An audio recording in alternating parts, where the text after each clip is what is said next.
I'm Claire Neary. I'm a senior editor with Report on Business at the Globe and Mail. And I work with reporters who cover telecom, media, and of course technology, among other areas.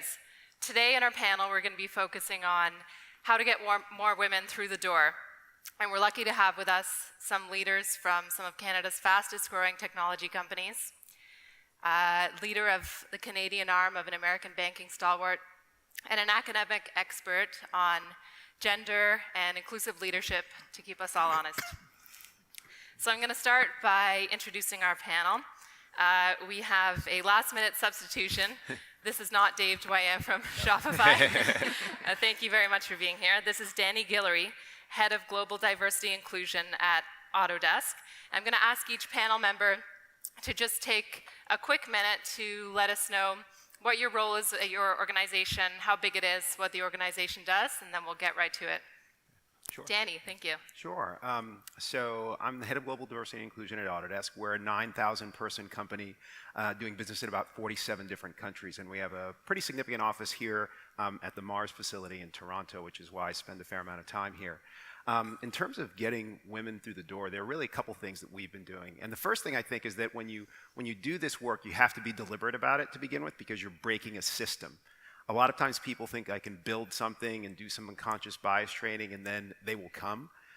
You really have to be deliberate about it. So for us at the entry level, we actually have very specific long-term relationships that we've developed with different universities and organizations. And when I say that, it's not just going in and recruiting and taking people. It's actually donating money to their student clubs. It's actually going on site often, not only to do recruiting, but also to do content-driven training to actually help them to learn our different software products. So they're growing and developing their own competence at the same time. So it's a really long-term relationship rather than something where we're just swooping in and trying to get somebody's talent. So that's the first thing at the entry-level place. Now, at the mid-career, it's a little bit more challenging because at entry-level, you can match job seekers with open positions, whereas at the entry-level, essentially, you're trying to steal people from other places. So for that, what I find is that we had to get really deliberate in terms of how our recruiting and talent acquisition group worked. We actually have what is called a modified form of the Rooney Rule. I don't know if you're familiar with that term, but basically it's a process by which you ensure a diverse set of candidates when you have an open position. And what we found was that it took really some time changing the mentality of our recruiters and having them think about how they did it and not just taking what came easiest to them or what they had done historically. So it can be done.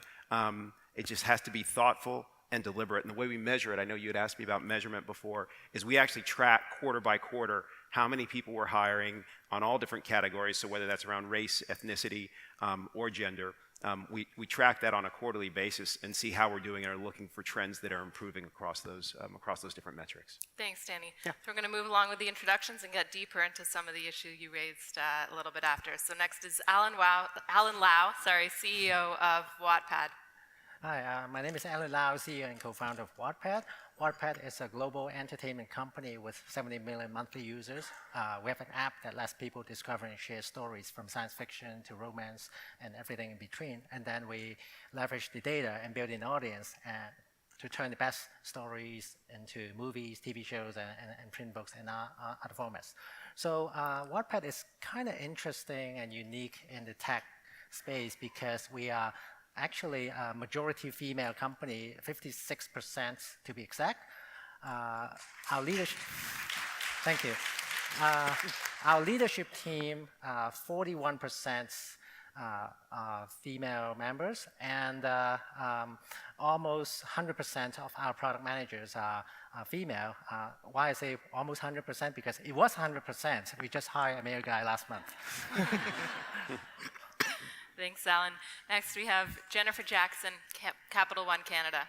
Hello, Jennifer Jackson. I'm with Capital One Canada. I'm the president of Capital One Canada. Capital One is a Fortune 500 bank that's based in the US, but we have been doing business specifically in credit cards here in Canada for over 20 years now. And I was really excited to talk about this panel because I'm proud that within the Canadian business, we actually have 51% of our workforce that are women and 50% that are also visible minorities. But I think that is just the first step because if you look across different job families, especially if we look at ones that tend to be lean toward the STEM majors, tech, and some of the analyst pieces, we're not where we'd like to be yet. And frankly, I'm excited about this because financial institutions and tech, frankly, those industries are merging in ways so that we've just, as we're trying to take on this challenge, see that as one and the same. Thanks, Jennifer. Next, we have Sarah Reid, PhD with the Conference Board of Canada at the moment. Great. This is the intro, not the content feed, right? Yeah, so I'm at the Conference Board of Canada, like Claire said, and what I'm sort of obsessed with currently is building up the evidence base around inclusion and what actually works. So that's sort of how I'm spending my time. And that's important because this is a space with a ton of good intentions, and good intentions are great, but they're just that, they're good intentions. That doesn't mean that you've made a behavior change. And so there's a lot of good intentions and hype in this space, and I want to sort of course correct a little bit and inform the conversation about what actually works and how do we know, and then how do we inform intelligent, intentional processes and practices based on what we know works, not what we think or hope should work. Yeah. Thanks, Sarah. Next, Awesome. Michael Katchen, CEO of Wealthsimple. Hi, everyone. Thrilled to be here. I'm Mike Katchen, and 4 years ago we started a business here called Wealthsimple, where our mission is to make financial services accessible to everybody, regardless of age, income, where you come from. In 4 years, we built a team of about 200 people, most of them here in Toronto, but offices in New York and London. We manage about $3 billion for 100,000 people in Canada. And when we think about the role of D&I in our business, I told you our mission is around making financial services accessible to everybody. And our belief is the only way to build a product that is credible is to have a team that reflects the markets we want to serve and understands the sensitivities, the needs of those markets intimately, so that we can actually build products that they love and help them achieve their goals in life. So thrilled to be here. Thanks. Thank you. So let's jump right into it. We want to leave our guests here with practical advice they can take back to their own organizations, very specific things you're doing to get more women through the door. And we're going to talk after about how you're measuring that. So I'm going to turn it right back to you, Mike. Wealthsimple's grown very quickly. You were telling me earlier that when you had your first 10 employees, you were a very diverse group. You were 50-50 men and women. But when you got to the next level of growth, when you got to your first 50 employees, you noticed diversity wasn't happening so naturally. Can you tell us a bit about what you did to address that? Yeah, when we were 10, we were 50-50, and we patted ourselves on the back and said, hey, this is pretty easy. And stopped thinking about it, actually, because we said, you know, what do we have to think about? We care about this, and we're obviously doing well. And then we woke up at 50 and realized that we really hadn't hired many more women and had made a massive mistake and have kind of been in course correction ever since then. And the first thing that we've done to really try and hold ourselves accountable is published our data. We do it publicly, we do it internally.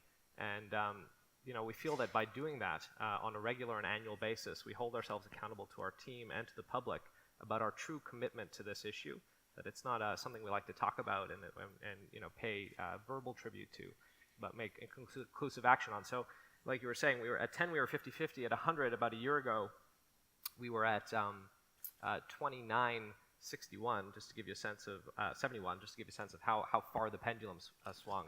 And we just published our most recent one a few weeks ago, and we have about 185 people in the business today. And we've made some progress where today we're 65-35. So we're proud that we're moving in the right direction, but we have a long way to go. And our approach is to be very honest about what's working and what's not, so that we do the right things to get there. And what is working best? What can you tell us about the interview process, when you're doing job postings, what needs to be in there so that you don't get the same type of people? I'd say there's two things that we're focused on. One I would call the table stakes that all of us should be doing around recruiting and inclusivity in kind of our prospecting, who we bring in the door for the interview process, how we run the interview process itself to be inclusive for people from different backgrounds, how we do hiring and the decision-making around hiring, and then onboarding of folks.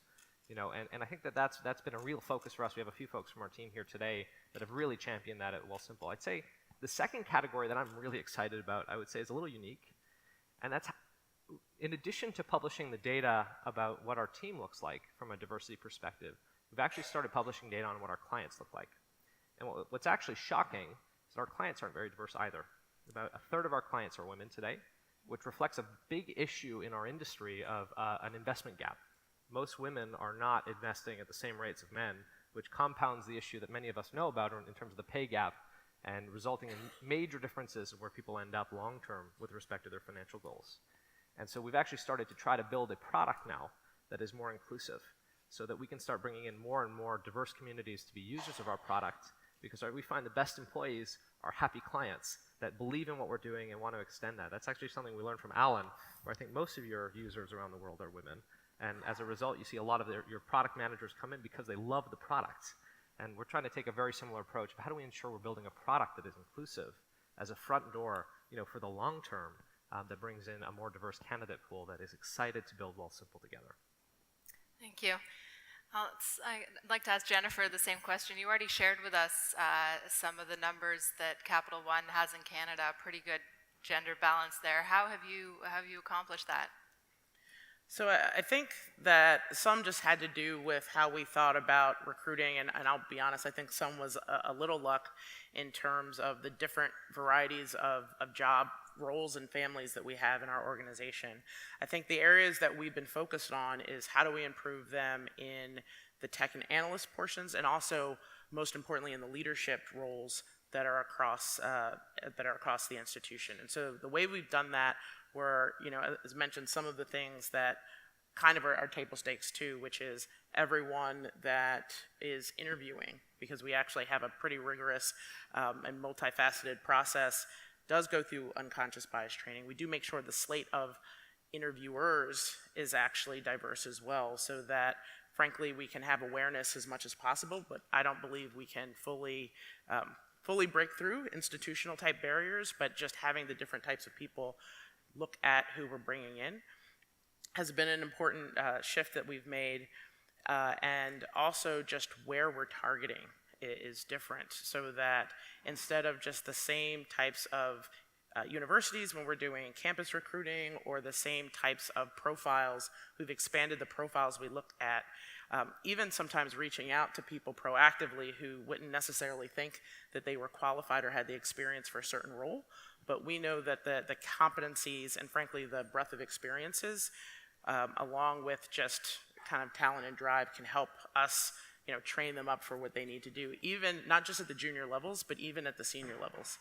I think the second piece on top of that is really behavioral and also how we think about it as a business.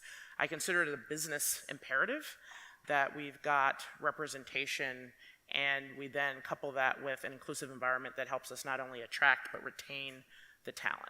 And so how we do that is, talk about that at the senior leadership levels, but I actually speak to the organization about the importance of not just inclusion, but representation and diversity, how it's all of our responsibility. I ask that my leadership team does that the same, and it is a common theme, so that just as the business results I'll share kind of on a monthly and a quarterly basis, talking about and sharing what we need to do on the same basis in the same vein as the business results is how we think about improving our representation, as well as how we foster inclusivity so that everyone feels value and everyone feels like they can belong. Thank you for sharing that. Alan, Wattpad really has a reputation in Toronto and beyond, I'd say, for its commitment to diversity. Released 2 diversity reports over the past couple of years. Can you tell us a bit about how that got started, how you got here, what your hiring practices are that others can learn from?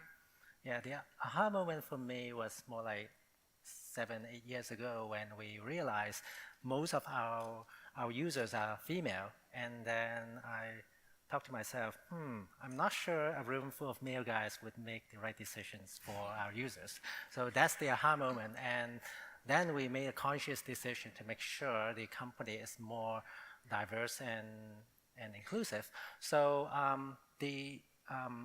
after a few years working on this, I think the number one advice that I can give to other people, especially the CEOs, well, you have to step back.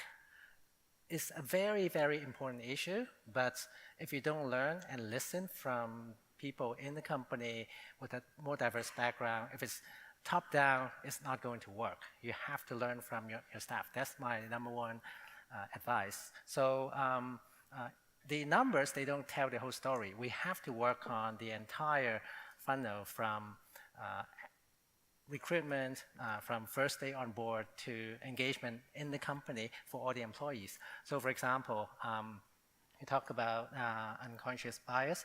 When we screen resumes, we actually hide the name. So we don't know where the ethnic background or the gender of the candidates. Even though our recruitment team is all female, we still want to make sure there's no unconscious bias. And inside the company, I make sure there's a budget. I make sure there are people who are accountable for this, and there's a team of volunteers, almost 20 people in the company, and the D&I committee to make sure every single aspect of the company is as diverse and as inclusive as possible. To give you a few smaller examples, it's anecdotal, but it gives you an idea of how much detail we pay attention to. For example, we use Slack as our internal communication tool. When people type in "Hi guys," automatically we have a tool to reply and say, "Don't say hi guys, say hi guys and gals." Simple stuff like that. It actually makes a huge difference from a cultural perspective. And even in-person meeting, when I hear people say "Hi guys," "Hey guys," I would stop that person and, "Hey, you should say hi guys and gals if there's a female in the room." So bathroom is another interesting anecdote. When we moved to our current office 5 years ago, we make sure the bathroom is gender neutral. So if we want to switch, I'm not saying we are, but if we want to switch it into a unisex bathroom, we just change the sign and we're done. So we have to invest a lot of time and energy into these little things to make sure the environment is very, very welcoming for both male and female and different gender and ethnic background. Thank you, Alan. So Sarah, I'd like to bring you in now. We've heard some diverse and creative solutions from the companies so far. What do you see as best practices out there, and especially when it comes to intersectionality, recognizing that women are not a homogeneous group, that there's lots of different parts of people's backgrounds that make them who they are at work? Sure. That was a big question. So let's start from the start. It's great to hear all the things that you lovely folks are doing to move the dial actually, because it doesn't move itself, as Jody tells us. What the social science is sort of saying to us now is a couple of things in terms of getting women in the door, and then let's talk about women, the intersectionalities. Women are not all the same. Everybody sort of talked about the signals that we send out to people that tell them basically you belong or you don't. So every point in from enticing people to think about STEM to getting them into a recruitment process are all messages that we're sending out to say, and basically design decisions that say you're included or you're excluded through this every single time. The words we say matter about who fits here and who doesn't, and that comes from in the workplace, but also things as simple as job ads. If your job ad is like, we're looking for a coding ninja who's going to wrestle, these are all words that are charged and gendered. And so right there, very simple, is an opportunity to think about, okay, Texito exists, which you can run through your job descriptions and check yourself for gendered language, just to make sure that you are having a conversation with all possible candidates as opposed to a particular kind. Because also that's going to inform my thinking. It's going to prime me, recruiter or person looking at resumes, to say, immediately I'm already primed with a particular person in mind when I put you in the yes or no pile. So all of these are opportunities and signals to, that are very simple to sort of hack job ads and make sure that those are inclusive. Another thing the evidence is telling us is that the built environment plays a huge role in, again, telling us who belongs or who doesn't. Alan gave a great example of washrooms. That's one. Great research coming out of Carnegie Mellon University that increased their women in computer programming from something like 7% to 42% in 5 years, which is an incredible leap. They attacked this from multiple fronts, which this always requires, but one thing that they started to really play around with and better understand is what's actually in rooms when they go into, or how do they show up? And again, all signals. So experimental studies by some professors out of Carnegie Mellon looking at what's the implication of having a Star Wars poster in a room on young girls' selection into sciences? Well, guess what? It has a big influence. Even though we're not cognizant of these things, all of these things build up, again, to tell us you fit here or you don't. So these are really simple things that already exist to start to hack and be more intentional about what does this say to the people that we are trying to welcome here and who might be being excluded by virtue of doing that.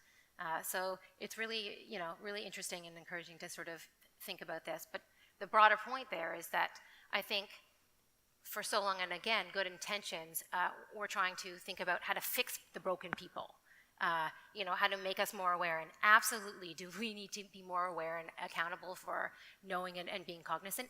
Yes, but it's a lot to unlearn all of this stuff. So another thing that we can do is start to cut in to the processes around people's decision making. A lot of low-hanging fruit, some I just mentioned, in terms of helping us help ourselves by virtue of hacking the context. And what is context? It's job ads, it's what's in a room, it's signals and words and things like that in the built environment. So, and I think that we have good intentions and we're focusing a lot of efforts and money and time on the raising awareness piece, but we need to just be careful that raising awareness doesn't mean behavior change. And so if we focus on the structure around decision making as points that we can isolate and say, oh, it's this, and points that we can tweak and test and say, oh, maybe if we change this thing, it might lead to a more inclusive output. That's sort of a better approach, according to what the social science is saying right now. One thing I might add, if I can, I also think that it's important to understand this isn't an end state. Yeah. And I think one of the things that we found most successful at our business is trying to have an honest conversation with the team about our intentions and bring everybody on board. And we implemented a practice a couple years ago, which we stole from Stripe, which is called FUD, and it stands for Fear, Uncertainty, and Doubt. And our all-hands meeting, once every 2 weeks, the purpose is anyone in the company is welcome to share what we call an existential concern about the business. And its defining quality is that it does not get a response. So we kind of just let it sit there. And it's a really powerful idea of anybody should feel empowered to stand up and say, I have an issue with this, and I want to make it known.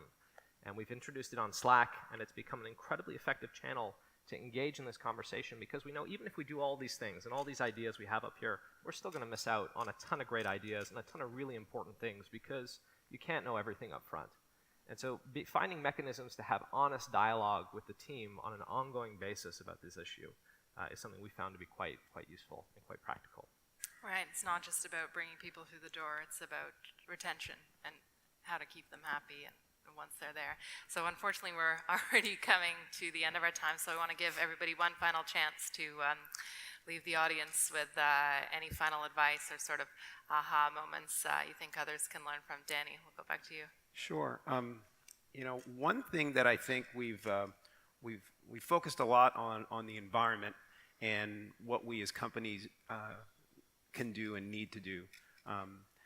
The other piece, though, I think is something we haven't spoken about, and that is, as human beings who may be from underrepresented communities, whether that's based on ethnicity or gender or any other factor, a system can't validate ourselves.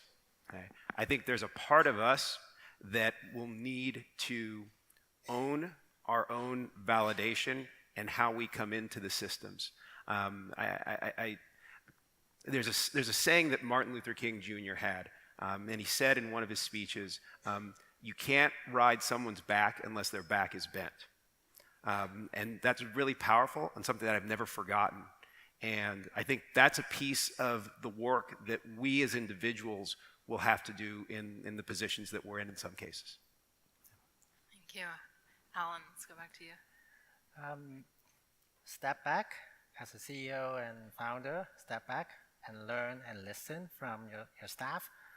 And it's not just recruitment. Recruitment is one piece of it, a very important piece of it, but the engagement for the lifetime of the employee in your company is even more important because it helps you and the team make much better decisions.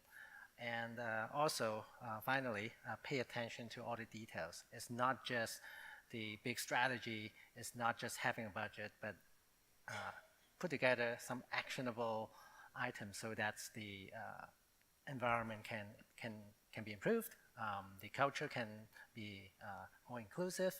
And one last thing, diversity and inclusion is not a project. A project has an end date. D&I is not a project because it has no end date. It's never ending. It's ongoing. Thank you, Alan. Jennifer, also a PhD in engineering. I wanted to mention. Got my science roots, don't worry. Yes. So for me, it's really the one size doesn't fit all. As we tackle this, and intersectionality was mentioned, and as a Black woman, there are a lot of efforts sometimes when we're around gender, but sometimes gender and people of color is an intersection that gets lost. And I'm sure there's other kind of Venn diagrams where we're getting the big pockets, but we're missing a lot of the overlaps. And so part of it is encouraging people to recognize that there are burdens that people who are underrepresented face that are unknown to many but felt, which is important of how comfortable they are coming into a company, and more important, how they leave. Part of that is, I agree, on us as individuals to think about how we engage and also give back in terms of mentorship and in self-advocacy. The other piece that I think is helpful as we look across all the differences in tailoring is actually to leverage our data. So Capital One data is a big thing of how we operate and how we serve our customers, but it's also something that I've found us getting insights when we've actually broken different things down. The same process like our interviewing funnel is very different in terms of where people drop out if we look at women versus men, if we look at underrepresented people of color versus not.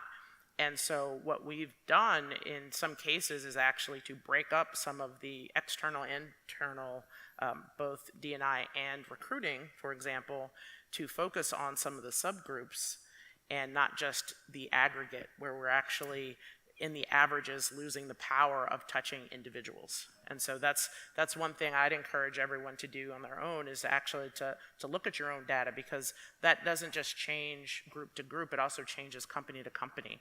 And so that's a lot of the things that we're thinking about now in evolving our strategy, because it is not an end destination, but an evolution. And so I'd encourage everyone to do the same. Thank you. Mike, really quick, final thought from you? The only thing I'd add is what I started, measure the data. And I would encourage everybody to also publish the data and be public about your commitment. I think when the Move the Dial first launched, they came out with the Where's the Dial Now report. I think one of the saddest parts about the Toronto tech community is only a handful of companies stood up to give their numbers about where it was today. I think Alan at Wattpad was one of them, Wealthsimple was one of them as well. And I think that it's important that if we care about this issue, let's acknowledge where there are issues, and let's tackle it together as a community.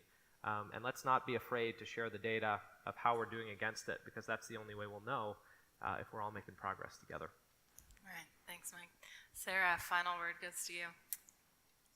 The only addition I would add there is obviously measure, but experiment, right? That's the other part of this. Early and often, these are empirical questions, and context matters. So it's certainly, I love that, it's not a one-size-fits-all. It's a one-size-fits-one, which is a very different paradigm of thinking about what does that mean, and how do we know, and what is good. So you need to try and test, which it requires incredible honesty and courage and transparency to say, look, we tried this and it didn't work, which also is evidence of then stop doing that thing and try something else, right? These things are within our control, and so we can better test, not once we've built it and then released it, the waterfall method, which is a disaster we know in tech. you de-risk what you're doing by experimenting, in your organization consistently by bringing in your users throughout the process. Fable's a great example of a platform startup here in Toronto that brings in users to test accessible design. So it's literally bringing tech and accessibility together to companies who can invest in things like this very easily to, again, de-risk what they're doing before they build it and release it. Thank you. Unfortunately, we're out of time. I would love to keep chatting with all of you, but there's another panel coming up in the afternoon that's going to talk about retention once you've brought women through the door. So thank you all so much for your time. I hope you've all heard some things you can bring back to your own organizations and the ones you will launch in the future. Thank you.